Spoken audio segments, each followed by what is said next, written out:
what made you realize transgenderism is a threat to women's rights, and who, if anyone, opposes gender identity politics? So between the ages for me of about 14 to 17, I identified as transgender. And a lot of that really came from, the trans movement pushing that in order to be a gender non-conforming woman or even a lesbian woman, really you're a man, or really you have to transition if you have any discomfort with being a woman. But so while I was identifying as that, it never quite sat right with me. I went along with it because I thought it was the only way. So then when I was about 17, I started looking to get on cross-sex hormones. And just the closer I got, the more anxious I felt about it and the more it just didn't sit right with me.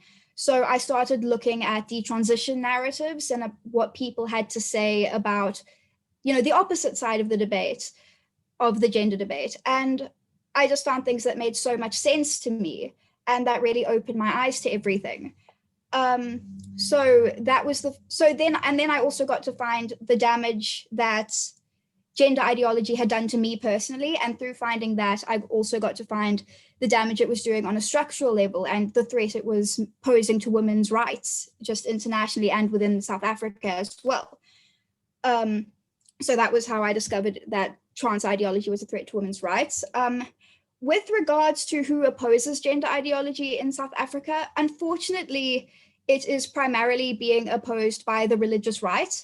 So there is an organized, with regards to that school policy that I mentioned earlier, there is a right-wing Christian organization in South Africa that has taken it on to oppose that part, just the transgender element of that policy, with little success because it's a generally unpopular organization within the country. Otherwise, with feminist organizations, they're not opposing any of this. And I think a big part of that is really just from not being informed or not critically asking about the danger that this is posing to women's rights.